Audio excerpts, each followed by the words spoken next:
Good morning, dear friends. I'm Dr. Mukesh Parikh, and I welcome you all to my Institute English Cosmos. In today's The Hindu vocabulary session, I have collected so many good words for you. The first one is an idiom, a far cry. A far cry का मतलब होता है बहुत ही अलग, आपस में कोई mail नहीं हो, जिसका कोई मैच नहीं हो. जैसे मैंने कहा कि यार उन दोनों का नेचर तो वर्ल्ड अपार्ट है, they are polar apart. You know oh वो आदमी is a different cattle of fish. मैंने कहा अभी और भारत का विश्व शक्ति बन जाना इज अ फार क्राई. मतलब आज की सिचुएशन में और उस सिचुएशन में जब रुपया सबसे मजबूत करेंसी हो दुनिया की, इट्स अ फार क्राई. मतलब बहुत ही अलग. इस तरह से कोई कोई चीज जो अभी बहुत दूर हो तब भी इसको यूज किया जाता है. मिटिगेटिंग एक दूसरा वर्ड है. मिटिगेट करने का मतलब होता है किसी चीज को, जैसे पहले ही तकलीफ हो, पहले ही प्रॉब्लम हो, उसको थोड़ा कम करना. तो इसका मतलब हो गया लेस सीवियर करना. प्रॉब्लम तो है, पेन, जैसे आपके पेन है और आपको थोड़ी दवाई मिल जाए और आपका दर्द मिटिगेट हो जाए, ठीक है. तो एमिलियोरेट करना, पैलिएटिंग करना, पैलिएटिव्स दवाइयों को ही बोला जाता है. एलिवेट करना, जैसे मैंने कहा कि जो प्रॉब्लम गैस को लेकर के आ रही है, खास तौर पे एलपीजी और सीएनजी को लेकर के, वो जो कंडीशन अब खराब हो रही है उसको मतलब मिटिगेट करने का एक तरीका है कि हम गोबर गैस की तरफ जाएं. इस तरह का एक आर्टिकल था. Then another good word is avenue. Avenue एक बहुत कॉमन सा वर्ड है. जैसे पार्क एवेन्यू आपने ब्रांड सुना होगा. एवेन्यू के दो तरीके के वर्ड यूज किए जाते हैं इंग्लिश में. एक तो होता है कि किसी चीज, एक तो सिंपल रास्ता. जैसे मैंने कहा कि यार मैं पार्क एवेन्यू में रहता हूँ. पार्क एवेन्यू का मतलब ये है कि भाई पार्क के पास की कोई सड़क, गली. बूल वर्ड भी बोला जाता है, बूले वर्ड. स्ट्रीट, थॉरोफेयर. थॉरोफेयर हम ऐसे यूज करते थे बचपन में. जिसे मेरे घर के बगल में भी एक प्लॉट है और अभी उधर एक दीवार कर दी है, नहीं तो पहले लोग उस प्लॉट में से होकर के निकल जाते हैं. अब जिसका प्लॉट है, मान लो उसको प्रॉब्लम है, तो लिख देगा कि नॉट ए थॉरोफेयर, मतलब कि कोई आम रास्ता नहीं है, आप इसको रास्ता मत समझो. एक एवेन्यू का मतलब होता है मीन्स टू अचीव समथिंग. जैसे आप किसी चीज को हासिल करना चाहते हैं तो उसके लिए एक साधन, कोई चैनल बन जाए, कोई मेथड, कोई रूट. जैसे education is an avenue for success. Education is an avenue to become a human, good human being. Success तो मैं नहीं बोलूंगा, क्योंकि इंडिया में ही है कि भाई एजुकेशन का मतलब केवल नौकरी लगने के लिए लिया जाता है. लेकिन बड़े बड़े थिंकर्स कह गए हैं कि एजुकेशन का एक मतलब ये भी होता है that you become a good human being also. ठीक है. तो एवेन्यू के दो मीनिंग होते हैं. बहुत स्टैंडर्ड का वर्ड जो है मैं आपको दिया मैंने, वो है दैट इज बूलेवर्ड. फिर है एक अनोनिमिटी. एनोनिमस का मतलब होता है अज्ञात, इनकॉग्निटो. जैसे कोई भेष बदल के आए, उसको कोई पहचान ना पाए. आजकल अज्ञात हमलावर बहुत फेमस है पाकिस्तान में और बांग्लादेश में भी. तो इनकॉन्स्पिक्वसनेस. कॉन्स्पिक्वस का मतलब है उसको देख के हम पहचान पाएंगे, लेकिन इनकॉन्स्पिक्वस, ठीक है. ऑब्सक्योरिटी, जैसे मैंने कहा कि फेसलेसनेस. एनोनिमिटी मतलब मैंने कहा कि जैसे एक जो न्यूज़ आई उसमें ऐसे था कि एक कर्मचारी ने ये प्रॉमिस लिया पहले कॉरेस्पॉन्डेंट से, जर्नलिस्ट से, कि भाई आप मेरी अनोनिमिटी को बरकरार रखोगे तो मैं आपको फैक्ट्री के बारे में अंदर की बात बताता हूँ, मतलब मेरा नाम उजागर नहीं होना चाहिए, ठीक है. फिर एक और इडियम है गो हैंड इन हैंड. देखने में तो बहुत ईजी लगती है कोई चीज का साथ साथ जाना. जैसे hard work and success go hand in hand. Good vocabulary and better personality go hand in hand. They are interconnected, they are inextricably linked, जिनको हम एक दूसरे से अलग कर ही नहीं सकते. इन टेंडम. इन टेंडम का मतलब होता है एक के बाद दूसरा आएगा ही आएगा. जैसे मैंने कहा कि both of them are good workers and they work in tandem.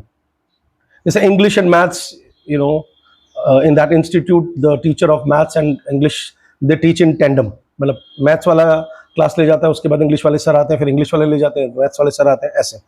तो कॉन्करेंटली, बार बार, एक के बाद दूसरा, दूसरे के बाद तीसरा. तो गो हैंड इन हैंड. एक वर्ड आया साइकोफेंट. अब साइकोफेंट का मतलब बहुत ही कॉमन है. एआई का आर्टिकल था कि जो पर्सनल प्रॉब्लम्स के लिए एआई की और चैटबॉट्स की और इनकी हेल्प लेने लगे हैं बच्चे और बड़े भी आजकल, वो सही नहीं है। मैंने भी एक बार लेने की कोशिश की थी, पर मैंने देखा कि इससे ज़्यादा अच्छा दिमाग तो मेरा है, क्योंकि वो हमें खुश करने में लगा रहता है।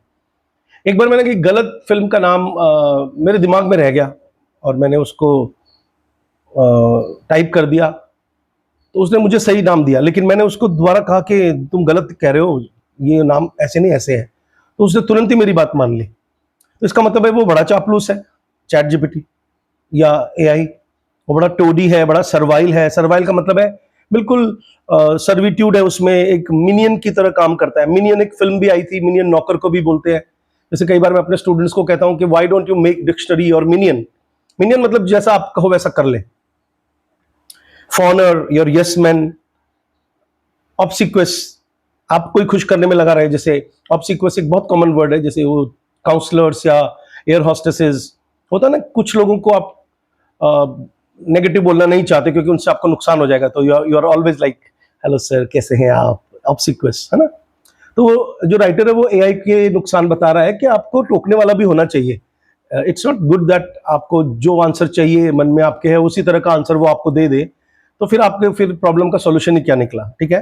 तो वो तो एक फ्लैटरर हो गया, है ना। एक बूट लिकर हो गया। बूट लिकर काफी नेगेटिव वर्ड है, मतलब जूता चाटने वाला, यानी कि बहुत ही आपको खुशामद करने वाला, खुश रहने वाला, ठीक है। आपकी जिंदगी में कमेंट लिख के बताइए कोई है ऐसा जो आपको खुश करना चाहता है। अब वैसे तो बड़ा अच्छा लगता है कोई हमें खुश करना चाहे तो, और हम ह्यूमन नेचर कितना गंदा है, मजाल है कि हम उस आदमी से बात कर ले जो हमारी बात नहीं मानता हो या जो हमें पलट के जवाब दे दे। लेकिन ये बहुत जरूरी है, निंदक नियरे राखिए आंगन कुटी छवाए, है ना, वो सुना होगा आपने। फिर उसके बाद मैंने कलेक्ट किया है आपके लिए अनएम्बिगुअस, एक और वर्ड है अनएम्बिगुअस। एम्बिगुअस एक कॉमन वर्ड है, एम्बी का मतलब दो, तो एम्बी डेक्स्ट्रस सुना होगा आपने, वो उस फिल्म में दोनों हाथों से लिखता है, क्या नाम है उसका, उस प्रोफेसर का, 3 इडियट्स में। एम्बी मतलब टू, तो एम्बिगुअस का मतलब होता है जो दो दो मीनिंग दे, और अनएम्बिगुअस का मतलब है जो दो मीनिंग ना दे, एक ही मीनिंग दे, यानी कि बिल्कुल सटीक, एक्यूरेट, करेक्ट, अनइक्विवोकल। वोकल मतलब बोलना, इक्वी मतलब बराबर। चाय पियोगे? हाँ पी लूंगा, वैसे आजकल बंद कर रखी है, जरूरत तो क्या है, वैसे मंगा लो कोई बात नहीं। अरे भाई पियोगे कि नहीं पियोगे? तो मतलब बड़ा अनइक्विवोकल है। मतलब अनइक्विवोकली बोल, पीना है नहीं पीना है, साफ साफ बोल। कैटेगोरिकली बोल, कैटेगोरिकली मैंने आपको पहले भी बताया था, बहुत कॉमन वर्ड है। एक्सप्लिसिटली बोल, है ना। एक्सप्लिसिट और इम्प्लिसिट का कॉम्बिनेशन भी एग्जाम में बहुत आता है। इम्प्लिसिट का मतलब होता है hidden something which is not clear, और एक्सप्लिसिट का मतलब है बिल्कुल साफ, ठीक है। जैसे अभी आप मेरे बैकग्राउंड को देख रहे हो, साफ पता चल रहा है कि मैं घर में बैठ के वीडियो बना रहा हूँ, इट्स क्वाइट एक्सप्लिसिट। ग्रीवेंस एक नया वर्ड है। ग्रीवेंस का मतलब होता है ग्रज। कोई आप कोई शिकायत, कोई तकलीफ, कोई कोई पेन आपके दिमाग में है, कोई डिसकंटेंट है आपके मन में, कोई अशांति है, कोई आपको कोई शिकायत है किसी से, है ना, अफरंट है आपके मन में, कोई कंप्लेंट है। तो जैसे मैंने कहा कि he has been nursing a grudge against me, तो इसमें कुछ फ्रेजेस भी आते हैं, मतलब इनका एक कॉलोकेशन है कि इनको ऐसे ही यूज किया जाएगा। He has been nursing a grudge against me, जैसे मैंने बोला कि the committee was set to redress the grievances. Redress एक वर्ड आता है, रिड्रेसिंग, ग्रीवेंस रिड्रेसिंग कमिटीज बनती है कि भाई इन कर्मचारियों को कोई प्रॉब्लम है तो इनका सॉल्व करो। ग्रीवेंस बॉक्सेस होते हैं, आपने देखा होगा, कंप्लेंट बॉक्स को बोलते हैं, ठीक है। फिर एक वर्ड आया बेलिजरेंट। देखिए 3 वर्ड्स एग्जाम में बहुत आते हैं, बेलिजरेंट, बेलिकोज, पग्नेशियस। अब बेलिजरेंट जो वर्ड है ना वो बिहेवियर से रिलेटेड है, मतलब किसी का बिहेवियर है बेलिजरेंट, उसकी टोन है, उसके एक्शन है, काफी हॉस्टाइल है, एग्रेसिव है। लेकिन अच्छा, बेलिजरेंट होने का मतलब है उकसाओगे तो वो वैसा फील करेगा, लड़ने को तैयार हो जाएगा। लेकिन बेलिकोज तो वॉर लाइक नेचर ही है अगले का। अब जैसे मान लीजिए कोई कंट्री है और उसका वॉर लाइक नेचर है, लड़ता ही रहता है। जैसे मैंने कहा कि the ruler was known for his bellicose policies, मतलब उसका नेचर है, समझ में आ रहा है। और पग्नेशियस जो है पीयूजी से बना है। पग एक आपने कुत्ते की एक प्रजाति देखी होगी ना जिसका मुंह अजीब सा होता है, पग बोलते हैं उसको। तो प्यूजिलिस्ट का मतलब मुक्केबाज भी होता है, तो प्यूजिलिस्ट आप कभी देखा होगा आपने, बॉक्सर को बोलते हैं। और पग्नेशियस मतलब ever ready to fight, aggressive, ठीक है। तो बेलिजरेंट, बेलिकोज, पग्नेशियस काफी कॉमनली यूज किए जाते हैं, बट ध्यान रखना है वो सेम नहीं है। बेलिजरेंट जो है, मेरे पेड़ों के ऊपर जो कोयल बोल रही है या चिड़िया बोल रही है, आपको सुनाई दे रही है? कितना अच्छा माहौल है। टर्बुलेंट, अगला वर्ड है टर्बुलेंट। टर्बुलेंट का बड़ा कॉमन वर्ड है डिस्टर्बेंस। जैसे मैंने कहा कि यार भूचाल आ गया, chaotic सिचुएशन हो गई, इट्स क्वाइट वोलेटाइल सिचुएशन हो गई, टेम्पेस्चुअस सिचुएशन हो गई। मैंने कहा कि यार उसका नेचर बड़ा बॉइस्ट्रस है, बड़ा जल्दी उफान में आ जाता है, बड़ा एजिटेटेड है, टिमल्टस है। टिमल्ट का मतलब है जैसे झंझावात बोलते हैं शुद्ध हिंदी में, बहुत प्रॉब्लम आ जाए, आंधी तूफान। मैंने कहा कि इकोनॉमी में काफी टर्बुलेंट माहौल चल रहा है, ठीक है। फिर एक वर्ड आया है आपकी आज की जनरेशन को तो ये वर्ड पता ही होगा, नॉनशलेंट।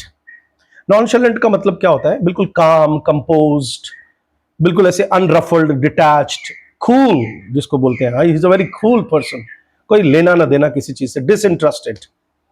और लास्ट वर्ड है वीन्ड।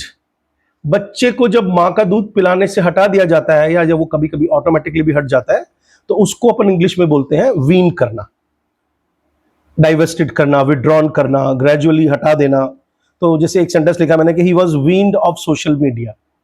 ये सोशल मीडिया से रिलेटेड वर्ड था जिसमें वीन्ड वर्ड आया है कि अगर आपको अपने तरक्की पर ध्यान देना है तो you have to come out of, you have to wean yourself out of the social media. तो वीन का मतलब होता है बच्चे का दूध पीने से हटना, तो इसका मतलब है वो इंडिपेंडेंट बनने लगता है। तो इंडिपेंडेंट के लिए भी ये वर्ड आता है, ठीक है। चलिए, thank you very much. Comment section में कुछ लिखा करो यार।